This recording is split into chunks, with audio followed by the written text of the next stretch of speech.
Filthy.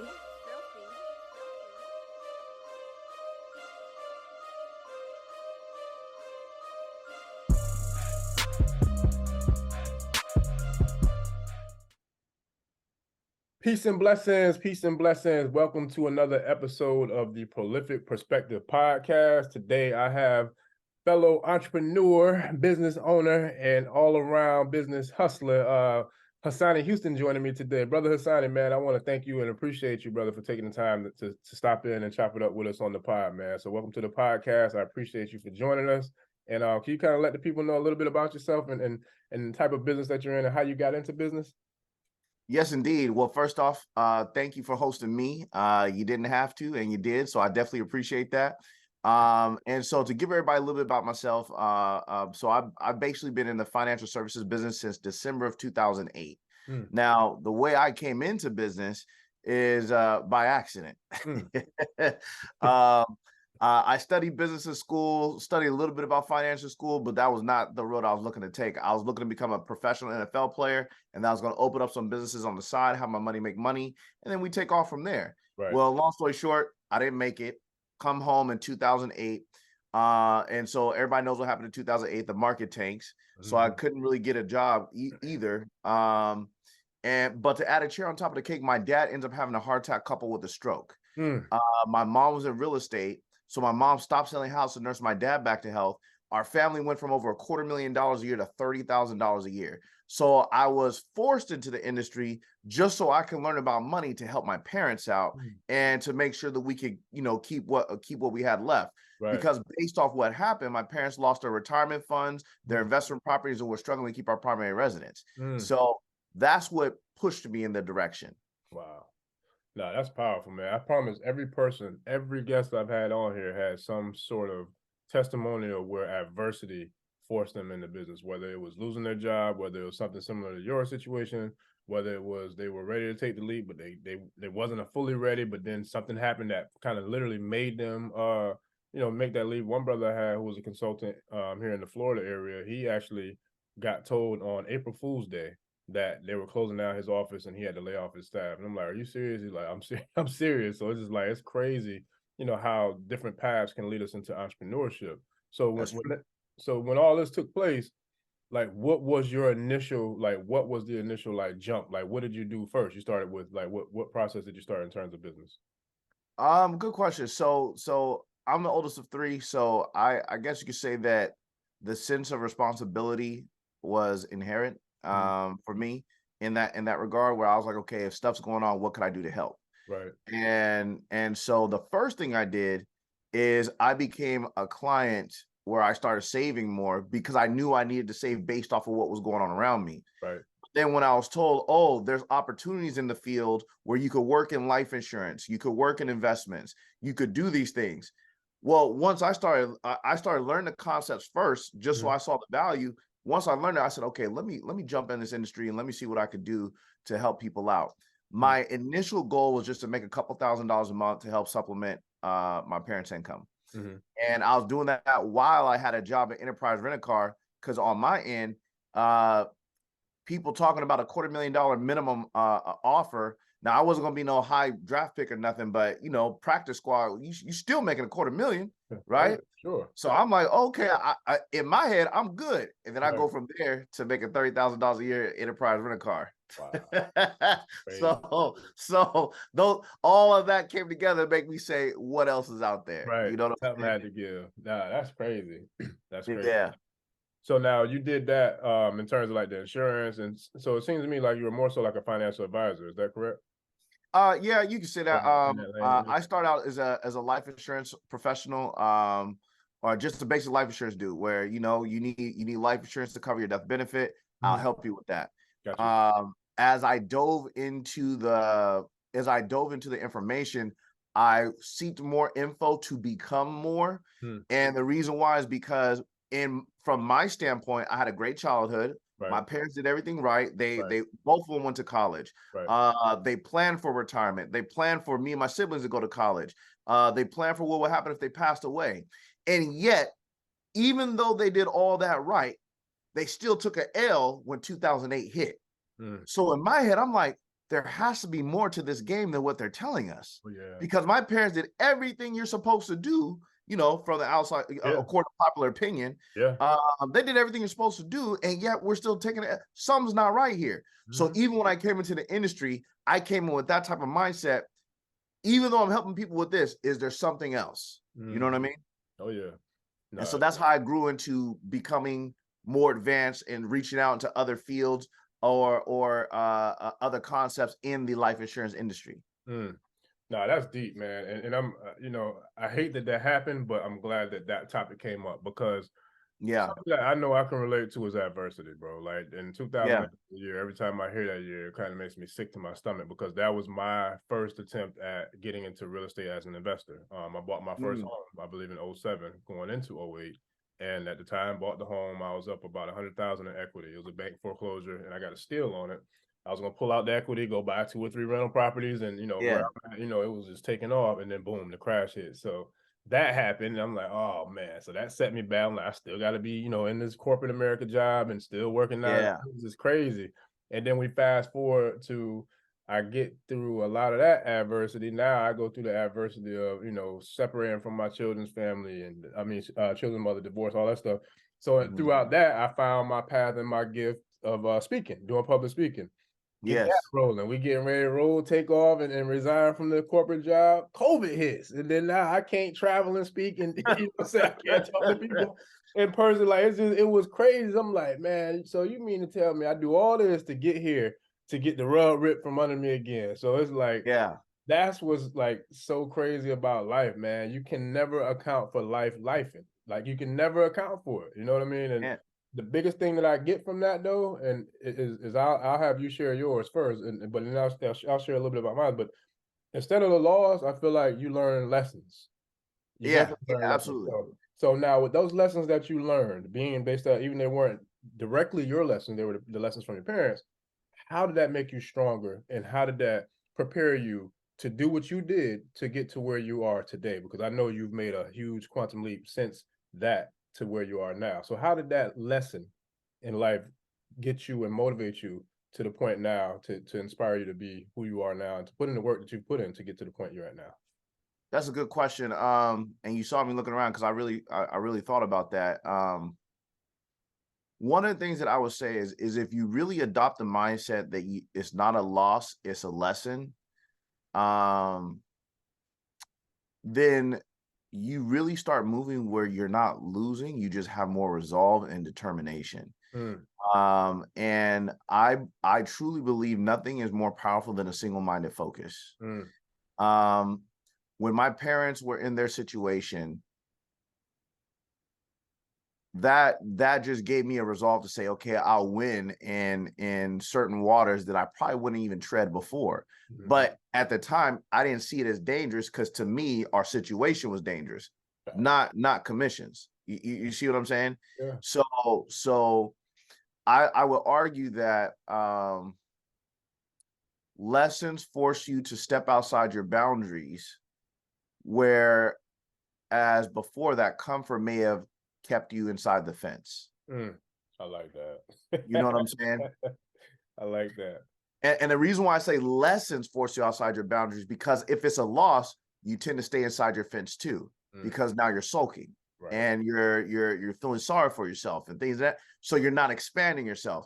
And to be frank, in my journey, I have looked at losses as losses and I felt the difference. Mm, And more recently, I allowed myself to look at a lesson from a loss or get myself more angry behind it because I was like, you should have known better. So mm, even though it was a lesson, I was like, but you should have known better. So I right. was upset. So I didn't get a chance to grow from it as aggressively as I did or as I would have if I'd have looked at it another way.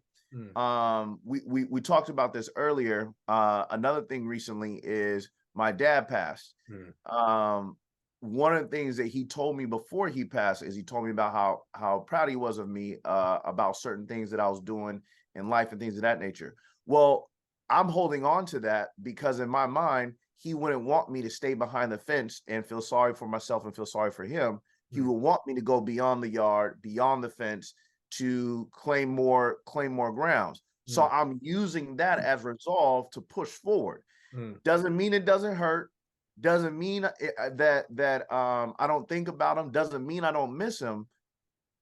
But I feel like I'm doing it to honor him versus staying behind. If that makes sense. Yeah, no, that makes perfect sense. And it's funny because as soon as you started with your response, the very first thing that popped in my mind, as you were sharing your response is your why. Like you had a very, very significant why. And I think that's something that a lot of us don't use to our advantage or use as the fuel that we can, if depending on how you're wired and where your heart is, where your spirit is, and you as a person, you sound like you have a similar resolve as I do in terms of resilience, because I know my life is much bigger than me. And for me, when I Yes, my absolutely. second battle with, adversity and the rug being snatched under me from the opportunity to resign and get into speaking full time, I still had a why. And my why was I knew I had to figure out a way not only to still be able to support my family and do what I love with speaking and communicating with people for a living, because that's what I'm passionate about. And that's something that I know, they say if you do something you love, you could work at it so diligently that you can do it for free. And that's how I feel about speaking and consulting and coaching with people, or even podcasting. Anything that has to do with communicating with people, that's how I feel. But I also had a Yes. why, whereas my sons, I don't want them to have to work for anybody else. I don't want my mom to have to work. I don't, what I'm saying? There's so many other people who I think about and who I look for. These are the things I have to hustle for. These are the things that I have to get out the mud for. These are the things that I'll put in 20-hour days for, and which I just did, yesterday, like literally, Easily.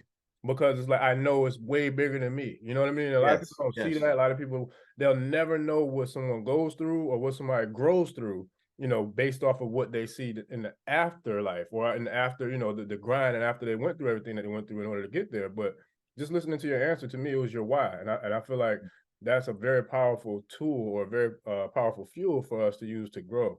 And I think there's some other things that you probably went through to get you to that level. Like, how did you get to, because I know you know how to network, and I know you've made some very strong and powerful relationships and connections within your journey into business ownership and entrepreneurship. So how do you add value to yourself in terms of being able to add value in your business and in your path as a business owner and entrepreneur? Like, what are some of the things you do? Good question. I keep myself humble and allow myself to still be a student in the midst of my success. That's one of the things that I can say. And the reason why is because I understand that what might be success to me might be failure to somebody else. If I make $1 million in a year, someone else might be used to making $1 million a month. So if they made $1 million a year, they would kill themselves. Not literally, but you No, know I what I'm get it. saying? Some might literally do. Yeah, well, yeah, that's I true mean, too. like on a real note. Yeah. And so when I think of stuff like that, it allows me to stay humble and say, okay, let's keep growing. When I was younger, I didn't master that rhythm well enough, to the work break rhythm. I just said, let me just work, and then I'll enjoy it when I get there. But that didn't work, because a lot of things, when I lost sight of what I was doing it for, and then I said, okay, when I make 100 grand in a year, I'll feel better. It didn't feel better. Right. For me. Right. Right. It was more like, this is it. Right. Like, hell, I don't feel too materially different, Hell, at 100 grand, to be honest, I'm so, for those of you who don't know, I live in California, or I'm from California, the Bay Area to be exact. And what they said in the Bay Area after 2012 is, if you make 128,000, you're in the poverty line. So for me, when I made 100 grand, I was like, all I feel like I did is just be able to pay my debts on time. Wow. Right. And I Right. was like, okay, how much more money do I need to make to feel like I have breathing room? Right. And even when I got to a quarter and beyond that, the feeling wasn't the feeling, it wasn't the feeling of making the money that or hitting that goal that made me feel good. It's more so of what you're able to do with the money that you have for others, or for whatever it is that you always wanted, that makes a difference. But making the money itself isn't the it, if that makes sense. Oh yeah. I don't know how to describe it, but and the reason why I say that is because if you make $250,000 but you spend 249,000, you ain't gonna feel good. Right. Right. No, In that's fact, fact. you'll live a very miserable life. That's facts. So you got to find a way to identify what role you're gonna have your money do for you before you ever make it. You Mm, know what I mean? right. And then scale it down to where you're at now, and then keep that scale as you get bigger. Absolutely. No, I love it. And I think what a lot of people don't realize, and I think these are just the wishers and the dreamers, the people who are not willing to really put in the work to get to that 100,000, that 500,000, to that million, to the, Mhm. 2, 3, 4, 10 multi-million statuses or financial Mhm. statuses. No matter what level financially you get to, it doesn't matter if you're not right within you. You know what I'm saying? Correct. Absolutely. And this is 100%. for people who might make 30,000 a year. I know some people who might make 10, 20 million a year, but Mhm. they're not happy. So no matter what, you got to kind of figure out what makes you you and what's going to make you happy and make you fulfilled within you Mhm. outside of the financial aspect. Because if you don't have that together, you know what I'm saying? I don't care if you're making 500 million a year, you still not going, you're going to get to just where you got to when you first accomplished It's a your goal fact. at 6 figures and be like, okay, this is it. Because you didn't do the Fact. inner work. You know what I mean? And that's something that I think a lot of people should like really pay attention to in terms of life when they talk about success, because the money can come, but if you didn't get yourself right within, you're still not going to really enjoy the money. Right. And there's something else that you said earlier. And by the way, I don't even know if I answered your question right. You said what was your question again? Because I don't even know if I answered it right. No, Did you I answer did. the question? Oh, okay, Like, okay, what did okay. you use? Like, how did you like? What did you do to add value to yourself to be able to Oh, add more value there to you the go. marketplace? So I stayed humble to always be a student, to learn. Mhm. And the reason why this is important is because um one of the things is you got to learn to master a skill, because let's be real honest, mastering a skill should not take 10 years and 10,000 hours. Right. You mastering the skill should take months. Hmm. It should take months. Now, once you've mastered it, then you could talk about the 10 years is just your perfection of it. Hmm. But to actually get a hold of mastering something is to get a hold of it and to be able to do it well. Right. It should not take you 10 years to do something well. Right. You see what I'm saying? Right. Hmm. You should be able to do something well within months, and then you maintain it for years at a time. Right. And so that's the first thing. I learned how to become a student. The second thing is once you become a student, then you learn how to build relationships by giving value to those relationships. But then there's a third level too, and it's something that I paid attention to. Once you master a skill, and then you enhance relationships, or you grab onto powerful relationships, then you also want to learn how to give all that back. Hmm. You said you're doing stuff for your sons, right? Right. One of the questions that I would throw out to you in the audience is it possible that our hard work can make our children soft, Hmm. right? Hmm. Yeah. To where we rob them of the chance to be able to work hard at something like we did, to have us be who we are. Yeah. Now, don't mistake that for saying, oh, I ain't giving you nothing because ain't Right. nobody gave me nothing. I'm not Right. talking of that mindset. Right. I learned this from watching, from relationships. Right. And let me also be very clear, everybody. I gain relationships. In some cases, I gain relationships through books first, where I Hmm. made a relationship with the author because when I read it and I saw their life story and I related it to me, it gave me something that I could relate to when I talk to somebody at their level in real life. Hmm. You see what I'm saying? Yeah. So me and that author maybe didn't have a literal conversation, Right. but because I read their book, it had a conversation with my spirit. Now I'm able to understand where they were at, or they are at mentally, especially if it's a level above me. Right. And so now I'm able to relate to people at that level now. You Right. know what I'm saying? Absolutely. Or I'm able to see what problems they ran into, and then I go back. So this is another thing I did. I was very intentional about this. I would look at somebody that's in a certain level in life, Mhm. and if it's a level that I wanted to get to, I want to find out what problems do they run into, and then I go back and look at my skill and say, how can my skill help their problem? I've done that time and time again. And I can give you as a matter of fact, the way you and I met is because I did exactly that for the guy that we met through Bees. Right. I looked at what he was doing Right. and I said, how can I help him with the skill set that I currently have? And I intentionally went to work on that. And I could count down a list of a bunch of people I did the same thing for. Right. So I just wanted to bring that up. And even if you have feedback on that as well, as far as can our hard work make our next generation soft? And I have an opinion about it, but I'll let you comment or say whatever you want to say first. That's another episode. Okay, fair enough. That's another episode because we'd have to really give that a full. I'm all for it too. We had to see when our schedule trying to do it because that's a conversation that definitely needs to be had. But I agree with you. To answer the question, I agree with you. I feel like that's this generation period though. I don't think it's whether our success. I don't think it's whatever in terms of the financial status or financial class that these children are in this generation.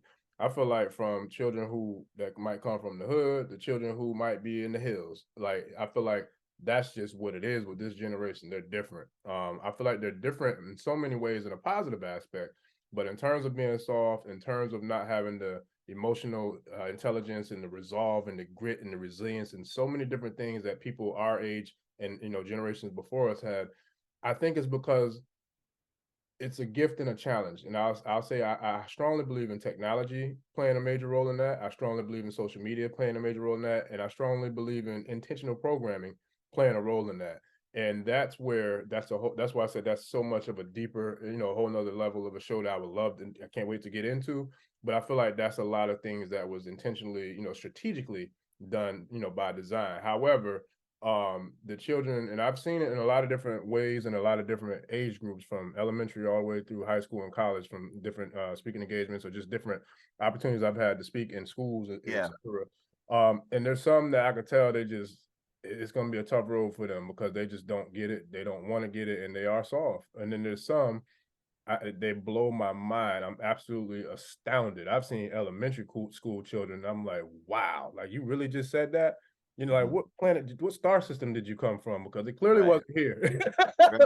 Right. Because so I see it both ways, but I think that's just I love the question because it's something that needs to be discussed in way greater depth and detail. I feel because it's a big thing that I feel like we all deal with as parents for sure. Absolutely. And can I comment on that? Absolutely. Yes, sir.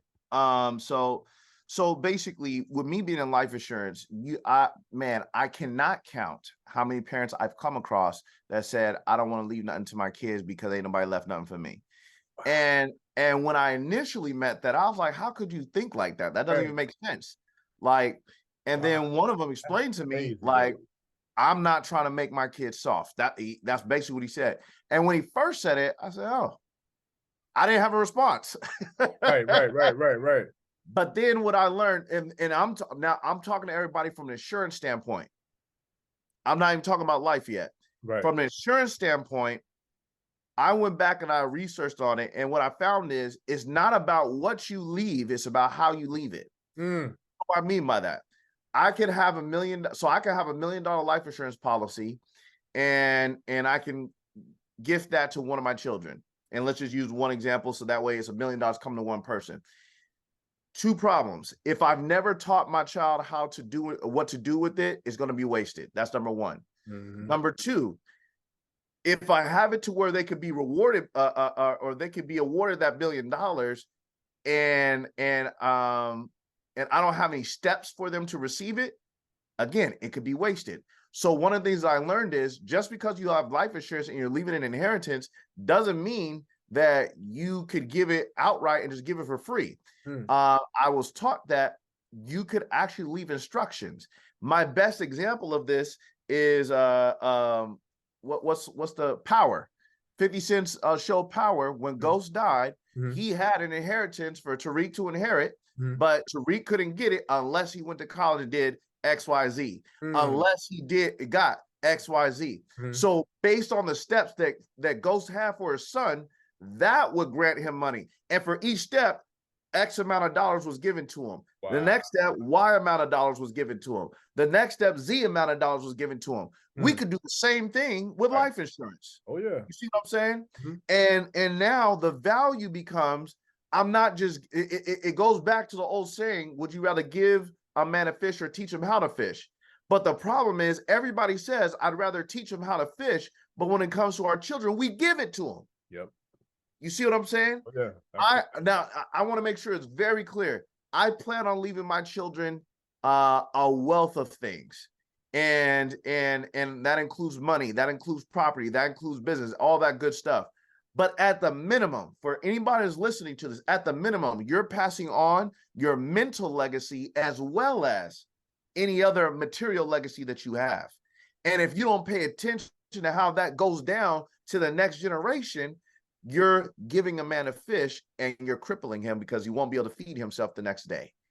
And so what we have to be conscious of, in my opinion, is the instructions that we're going to be leaving behind to ensure if I give you $1 million, I'm only going to give you 200,000 if you learn about real estate, so you know how to invest in real estate. The next 500 is going to come when you learn about how to invest in businesses. And then the next one's going to come when you graduate from college. Now it's a whole nother game. Yep. Nah, that's so that's my response to that. Nah, that's powerful. I love it. And that's facts. And I think that's one of the things that we do need to have these kind of conversations with. And I even equate that because I'm gonna stay on the same note, but just switch lanes a little bit. I'm gonna equate that to something with coaching and consulting. Like you and I had a conversation earlier this week, and we talk about people who, you know, and I won't get into the specifics of the details of that particular conversation. However, just in our respective businesses alone, or what we do as consultants and coaches, etc. What's your hypothesis on how many tasks or how many lessons you'll give a client based off of your experience in coaching? Oh man, how many? In one conversation, I could easily give 5 to 10. What I've learned is consciously, I want to make it at least at most 3, because I've also found that if you give people too much, they don't do anything with it. You know what I mean? They can get overwhelmed. Yep. So even though it's a buffet, they still what I've learned is when you give people too much and you give them a buffet, they usually stand there with a plate in their hand with no food. Yep. You know? Yep. Versus if you have a menu and you say, here's your choice, here's what you can eat, and then they go eat. So I try to limit it to 3 at the most. That's facts. Nah, and I like that. Same here. And you know, and then to go back to the children thing, I had to deal with my youngest son beginning of the school year. He wanted some headphones. I said, okay, you get honor roll, I get you the headphones. You know what I'm saying? So it's like I don't just give them things. Like you gotta earn it. I'm starting that now. So it's kind of like I'm already like laying the foundation for like what Ghost did with Tariq. Even though I didn't watch Power, the way you broke that down is perfect. You know, and that's exactly how I do with my son. It's like, okay, you want to go to Busch Gardens? That's fine. Okay, I need to see your progress report for the week. I need to see, you know, like, you got to earn it, or you're going to do stuff around the house. Like, I'm not giving you anything. Like, I'll help you in any way, shape, form, or fashion if I'm in the position to do so. However, I'm not going to give you anything, though. You know what I'm saying? Like, you got there it is. Part, and then I'm gonna spot you. So if you want to go to the gym and you're trying to hit 250 or 300, okay, lay down and push. But I'm not gonna sit there and, you know what I'm saying, get down there and push.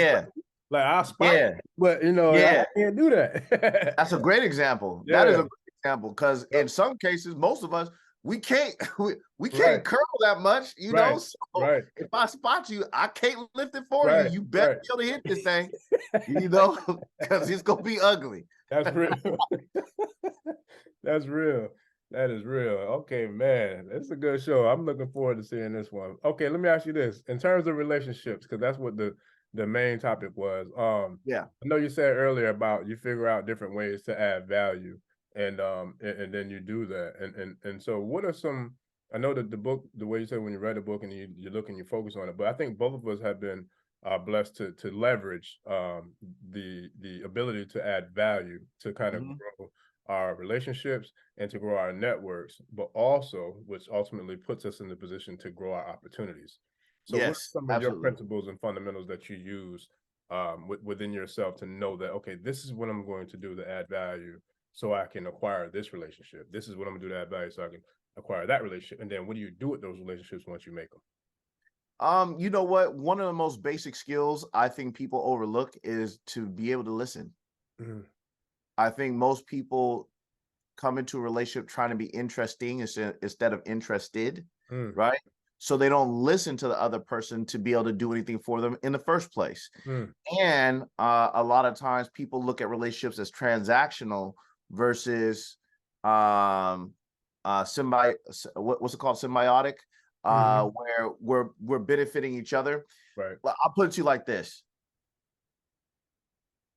I don't expect a quote unquote return of investment of a relationship emotionally right away.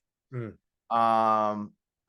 And the reason why I don't is because I want to come into a relationship free of expectation, because I feel like those grow more harmoniously. Right. Right. Versus, and now don't get me sounding like I'm some kind of sage or nothing, because I've made the mistake of Oh, yeah. coming into a relationship from a transactional standpoint. Mm-hmm. I've made the mistake of coming into a relationship with expectations. And you know what happened? It was very rough. It was very guarded. And then we attempted to do stuff for each other, but then it really didn't work out at all. Mm. And we didn't, like, you know how you can walk away, but you don't have nothing bad to say about the other person, but y'all just don't feel each other. Oh, yeah. Mm-hmm. You know what I'm saying? That's Yeah. what ended up happening. Gotcha. But now I'll be like, so for example, with Bees, I said, oh, he deals with credit. He has an investment group and everything else. I didn't come in thinking I was going to be a part of the investment group. I heard him talk about how he spoke to people about something that I do. Hmm. So I just talked to him about who he was talking to and what they talked about. Our first conversation was me just learning about him. Hmm. As a matter of fact, we were in circles with each other. I didn't say a word. I just listened to everything. By the next time we spoke, he was like, "How'd you know that?" I said, "You said it at so and so." He said, "Oh, you were there?" Yeah, I was there. I just didn't say nothing because Right. I let y'all talk. Right. So now what happens is we build a relationship, and as human beings, the more we see a face, the more the trust goes up. Mm-hmm. Right? The more we're able to talk to each other and relate to certain things, the more the trust goes up. That's just a human dynamic. Mm-hmm. So what happened was I thought Bees was a good person, which is what made me want to harvest a relationship or grow the relationship. And then from there, I said, oh, he does this, he does that. Let me see how I can add value. So it was more so of me saying Bees is a good person first. Mm-hmm. Then I went ahead and added value, because there were other people that I saw that made money, could have benefited from what I did, but they had a different business approach that I didn't associate with. And you could see it.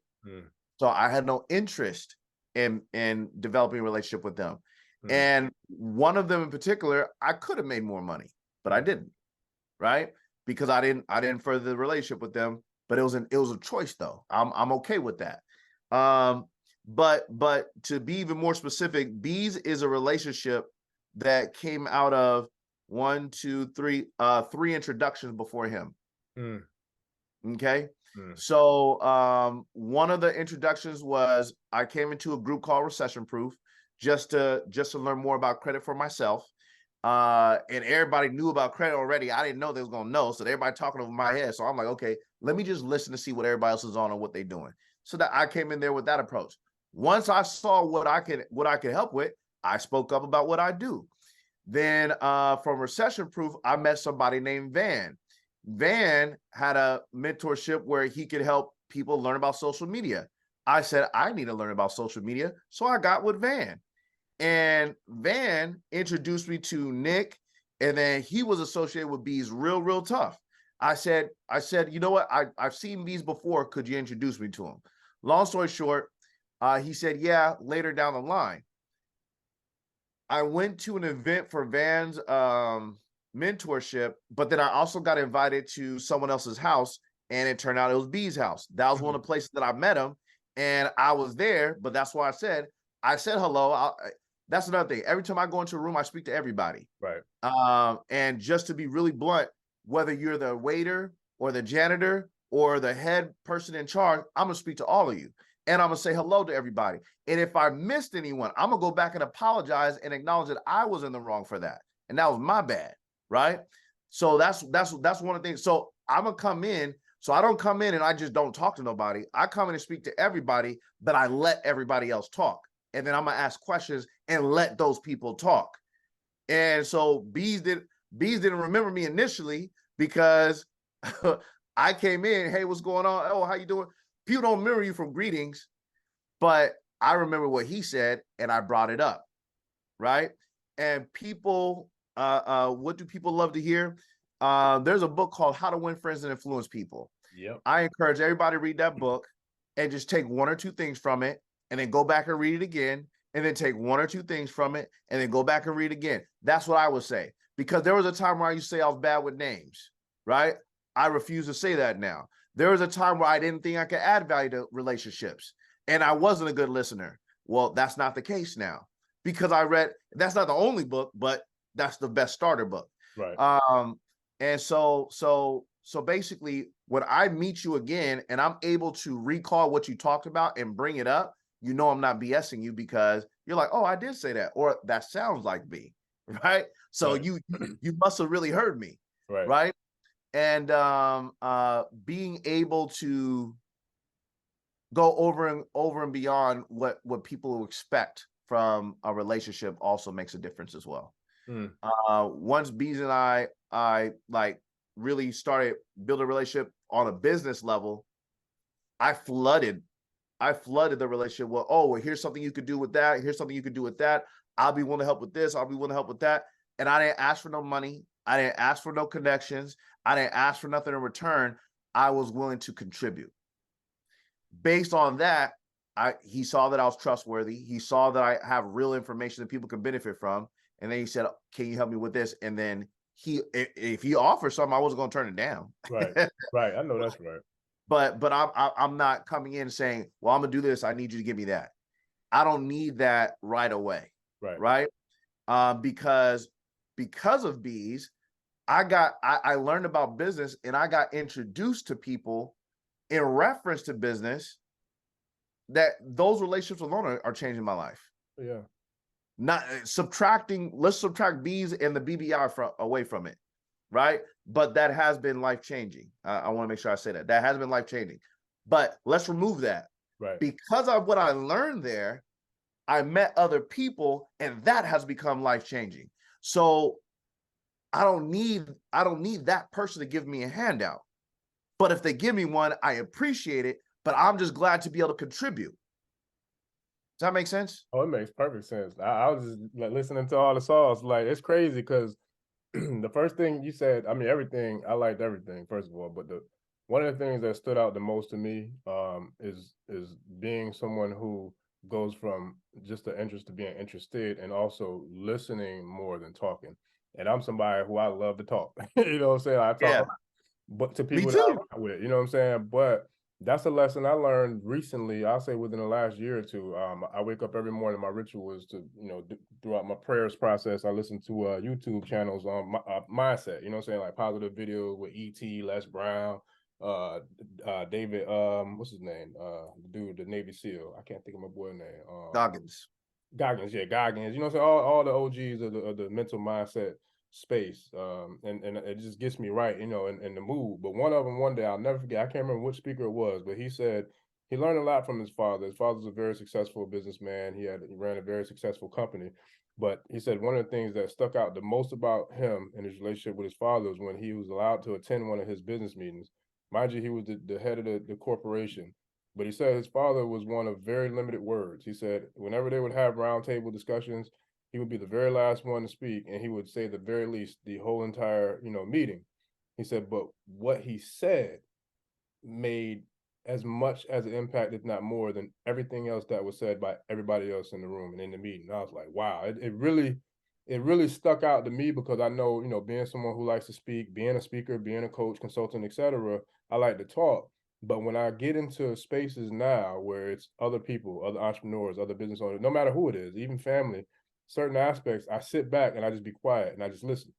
Because, Mm-hmm. like you said, when you sit there and you really listen, you can figure out people, I say 70, 80% of the time, are going to tell you everything you want to know, everything you need to know. Yes. You just sit there and let them talk Yes. long enough. You know what I'm saying? So it's like, Yes. wow, you know, it Yes. really taught me something. So when you said that, I'm like, yeah, that's real. Because Yeah. I know that, you know, I've been blessed to make some relationships in a very similar fashion as you, especially with bees and the BBI, and then I was in RPX, you know, and several other mentorship programs. And that was the main cryptic question I was asking you in terms of adding the value, because I knew you were in several mentorship programs, but I just wanted to see what Yeah. answer was. But you still answered it even better without just coming out saying a mentorship program. But that's taught me a lot, man. To be in a room and to be in an environment with a lot of other successful people, I think the true people who are driven by success and don't have ego, I think those are the ones who are going to make it. Yeah. Because when you're in a room, when you're the big fish, a lot of people are happy and everything is cool. But I also been around a lot of people where when they're in a room, if they're not the big fish, then it's an issue and it's a problem Yes. and they can't Yes. work. You know what I'm saying? I just Yes. keep in game like, Yes. wow. Because for me, my motto is I want the trophy. I don't care if I'm MJ with the finals and the hat, you know what I'm saying, with the post game interview, kissing the. I don't care. Like, I want to be on the team to get the trophy, to bring the trophy home. That's my goal. I don't Right. care what Right. role, position, but I want the ring. I want the trophy, period. I'm willing to play whatever role it takes to make sure that I bring home the gold. But some people can't do that. And that's where I love the way you approach the answer, how you responded. You know, and what you're saying is so if people remember in The Last Dance, Michael Jordan said this, and Kobe Bryant said the same thing. Michael Jordan didn't pass to people because he didn't think he could trust them. Kobe Bryant wasn't a ball hog. He just saw your work ethic and said you didn't deserve the ball. Mm. So what you're saying is I don't mind being Steve Kerr as long as that means that Michael knew he could trust me so that I played my role for us to win. I don't need to be Michael. I just need to win my part of the game. I understand that. I'm with that. And man, yeah, yeah. Nah, that's dope, man. Like, for real. And you know, I was looking forward to this episode because I knew it was gonna be a lot of jewels. I knew it was gonna be a lot of insight and perspective. Like I love the perspective, and that's something I saw from day one when I joined BBI. Just seeing the videos back when y'all were on there and you was on there, and I remember, you know, it's just so crazy how things come full circle, because I remember reaching out to you to get a little assistance in working on my first deal, like my first offer, and you know, going to meet with the sellers and all that with my first deal. And I just remember the call was cool, you know, and it was like I rock with this dude, you know what I'm saying? But it was like I knew then, just the way I'm wired, I wasn't gonna reach out all the time, you know what I'm saying, in terms of Right, like trying to right, get, you know, knowledge or information and all that. But right. like I'm gonna figure out a different way, you know what I'm saying, for me to rock with this brother, for us to work together, because I just saw Correct. potential. And so, but that's the way I feel like we're similar, because I sat back and thought about, okay, so what can I do to add value to him? You know what I'm saying? And then Mhm. now come full circle. I Yeah, what I do is in alignment with what you do, you know what I'm saying? And it's like yeah, now I'm yeah, like, okay, this is how I can add my value to them. You feel me? So it's like, in the same, yeah. even like with BBI, with you know, the opportunity that I've been blessed to get with bees, you know what I'm saying? So it's Yep. like I sat there, I paid attention, you know, did just like what you were saying. I was just sitting there being quiet and like, okay, let me just see, like, what can I do to add value? And I think that's a valuable lesson for a lot of people to learn, because so many people are accustomed to just asking people for things and trying to get things Yes, from people without being yes, willing to first sacrifice giving. Like that old saying, you got to give to receive. That's a real thing, especially with yes. relationships. And for those of you that are listening, let me kind of like paint the picture so you understand what Dre's talking about. Um, we were in a business transaction together, but what Dre did is he said, "Hey, do you have time to where we could kind of chop it up real quick?" And I said, "Yeah, sure, no problem." So he took time to explain things to me as far as what he learned about the deal on his side. You know, he was being the team player and taking care of his role. But then he said, "Oh, I want to make sure I take the time to get to know you too and everything else." So we were able to have a conversation and build a relationship based on other things, but it was founded on the principles of us working together on this transaction. And from that, he was able to give me something that I'm sure he didn't come in the call thinking like, oh, I'm gonna give him this. It blossomed naturally because we had a conversation based on us just small talk growing into, oh, you relate to that? Oh, you like that? Me too. Woo, woo, woo. And then we found those points of connection and relatability, and it grew. Mm. And it grew. Yeah. Now that's real, man. Like it's dope. And I'm gonna say this because I know the time's getting close, but because I can't wait to share this. I'm gonna chop it up and share some clips in my community today. But and I gotta get you to come through my community too, man. I'm building mine. You know, I think we spoke about that. I gotta get a bunch of people to come through and drop the jewels. But man, I say this humbly because I've never been the type to throw titles and statuses and all that stuff around because it doesn't impress me. But Right. what I will say, I respect people's work ethic, I respect people's success, and I admire it. And it gives me something to look at, it gives me something to target. And being blessed with the relationships that we've acquired and that we've amassed. We've been in rooms with not just millionaires and multimillionaires, but we've been in rooms with billionaires. And Yes. I'm not saying that a billionaire is better than anybody because I feel like nobody's better. I don't care if you're a trillionaire, you're not better than anyone else. But Right. I will say both of us worked extremely hard to position ourselves to be able to be in the room with these multimillionaires and billionaires. So that being said, for anybody listening, I think the number one thing to do is really focus on you and figuring out what you do and doing it so well that other people are willing to work with you in whatever capacity because they know that they're going to receive some type of value from you from the value that they give, you know what I'm saying, or that you give to them. I'm sure that they'll be willing to give you that in exchange. So, and going into like closing, what would you share with the people that's been like one of the most significant, I would say, returns on your investment of value that you've given to some of the people in your network? One of the most valuable return on investments has been the comfort and acceptance of me being me. Mm. And what I mean by that is if you master a skill, you master a skill. You got that no matter what. And I know that sometimes in these journeys, we're trying to find out what mask we should wear in some of these rooms. Mm. And I want to make sure I'm clear with this. There's a difference between being professional and being fake, right? I think you could be you, but also still be professional. But when you start, and what's an example of this? An example of this is I am a very I'm a corny, quirky dude. Like I like dad jokes. I like cartoons. I like anime. I like stuff like that, right? Right. So a lot of my references are going to relate to that. I like sports. Right. A lot of my references are going to relate to that. Right. And if you get me to talk about what I talk about, I'm a crack a joke and I'm a laugh at my own stuff, right? You may not even laugh. I'm okay with that though. Right. But then, but once the conversation is over though, what you can't do is say Hassani doesn't know what he's talking about. You can't say that. You can say, you know what, Hassani crazy or Hassani weird, but that boy know what he's talking about. You know what I'm saying? Absolutely. And the reason why I think that is the biggest return of investment is because you become more trustworthy because people say you don't have anything to hide. You see what I'm saying? Yeah. So you're good at what you do and you're authentic, so you don't hide anything. I feel comfortable around you. Because see, the other thing is you could have a skill, but a skill that's a commodity, but you could have a skill, but if you're just a skill without a personality, which is the authentic you, then you're a commodity, and commodities could be shopped. So that means I'm gonna listen to what you say, and then I'm gonna be like, but I can find somebody else to do it. Yep.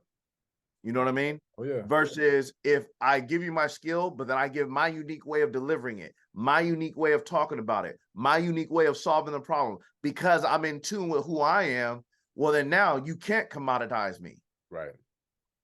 You see what I'm saying? Absolutely. I just made myself one of one. The way I found a way to relate what I do to what you do and still be me I think that's valuable. And that's the part that a lot of people forget, because you try so hard to fit in that you do things that you think they want you to do, right, instead of just saying, well, nah, I don't really do that, or nah, I don't really drink, or not, you know what I'm saying? right. Oh yeah. I think people of stature respect you more when you stand on your own principles, even if they don't match with theirs. Facts. You know what I'm saying? Yeah. Because then they're gonna be like, you know, okay, I can respect that. Right. And speaking of corny references, if anybody ever watched Infinity Wars, Thanos is the bad guy. He's a maniac, quote unquote. But if you notice how he moved through the movie, he moved with two things: clear intention Mm-hmm. and indomitable will. Mm-hmm. Right? Mm-hmm. And based on that, if he saw other people with willpower like his, he respected them. Mm. And the way you know that is because the scene where he had his daughter, they were at a planet, and he changed the dimensions of the planet, and then he came back into reality. He had her by the throat, and he said, if you want to stop me, shoot her. Mm. So the dude was like, but I love her. She was like, no, you need to do it. He clicked the button. He clicked the button so he could shoot her, so she could die, so Thanos couldn't collect the gem. Mm-hmm. But what was revealed was that was fake. Mm. But before Thanos left, he said, I like you. Mm. And I'm saying all that to say, Star Walker, I can't remember his name right now, but basically, huh? Luke Skywalker? No, Star-Lord. That's what his name was. Star-Lord. So Star-Lord and Thanos had opposing wills. Mm-hmm. They had opposing views. Mm-hmm. But because Star-Lord was willing to do something drastic and he had the willpower to follow through with it, mm-hmm. Thanos still respected him. Mm. And he said, you know what? I like you, right? I believe that when you're in boardrooms, if you're able to stand your ground, it might be contentious at times, but you're going to earn respect when they be like, you know what? I like you. Facts. Because you stand your ground. You believe in something. Facts. Right? And I say that, and the last thing I'm gonna do is I'm gonna reference a book. There's a book called 177 Mental Toughness Secrets by the World Class by Steve Siebold. Mm. The reason why I think this book is phenomenal is because he speaks clearly of upper class versus world class. Mm. Upper class people will have success, but they're invested in their ego. Mm. Whereas world class people have success, but they're invested in creativity and creation. Wow. Right? So now you see that their success comes from collaboration and creation versus competition and ego. Mm. And when I read about that a while back, do I still have an ego? Absolutely. But I was drawn to that creative mark of the world-class people because I feel like I'm that kind of dude. I'm cut from that cloth, even though I do have an ego. Jay-Z told us in 444, sometimes you got to remind these fools who they effing with. Yeah, that's fact. That's big. No, that's fact though. Listen, you know? Listen. Now look, Hov been the soundtrack to most of my content this week. I don't know what's been up with that, but I've been yeah. You know, on 444, he has some life lessons, boy. That's real. No, you're not. All right. Yeah, the boss come in here harassing me. But nah, I'm gonna edit that out. That is funny. That is funny. But nah, yeah, that's dope though. But that's real, man. Like that's real. Like for real, for real. But yeah, man. I know that might have been a long answer to what I was trying to get to. Nah. But my point is that I found that when you stand on principles that you believe in, even if they're not the same as others, for the right person, you gain respect and a stronger relationship. That's facts. Big facts. Because relationship does mean, I think people miss this. A relationship doesn't mean that you don't have boundaries. It means you have boundaries that are respected. Mm. That's what I believe. I like to take notes when I be on these calls. I always learn something every time. What's the name of that book again? 177 Mental Toughness Secrets of the World Class. I'm about to order that thing today. Yeah, it's a good one. And if anybody wants the name of that song by Jay-Z, it's on the 4/4 album. It's called Bam. But that's what's up, man. So I'm gonna definitely get into that, and then I'll definitely get with you to see when we could do this again, because I definitely want to have that conversation about the children. And then like I said, if and when we can align our schedule, I would love to have you come in and we'll do a call with the community initially. But my goal is just to add as much value as I can. Those individuals, I'll be having like full-blown courses and everything. Yeah. And then bringing in guest speakers like yourself, just people just to truly add value, and just on the strength of just growing and building. And I know that's what we're all about. And like you said, it's one thing to do for yourself, but when you do for other people, then you do it for your why. That's when you really make a significant impact. So I got too much information, too many people like yourself, too many resources, and too many, influencers in my network to not share this information and share this, this content with people to really make a true impact. So I'm not ready, but I told myself it don't matter. I wasn't ready to do anything else I've ever done in life. So you know what I'm saying? Like, I'll figure it out along the way. But the hardest thing is just to get started. So I'm starting, man, and I'm gonna definitely be reaching out, like I said, to bring you and anybody else who is willing, to share some time to add value to the community, man. Like, that's what it's all about. Well, because of our relationship, just let me know.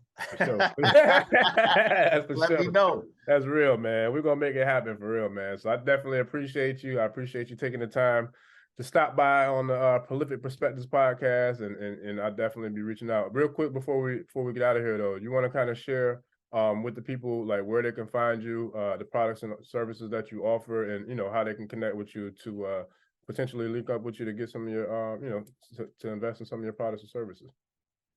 So, yes, as you guys can see of my name down here, the easiest way to find me is HZHouston12 on Instagram and TikTok.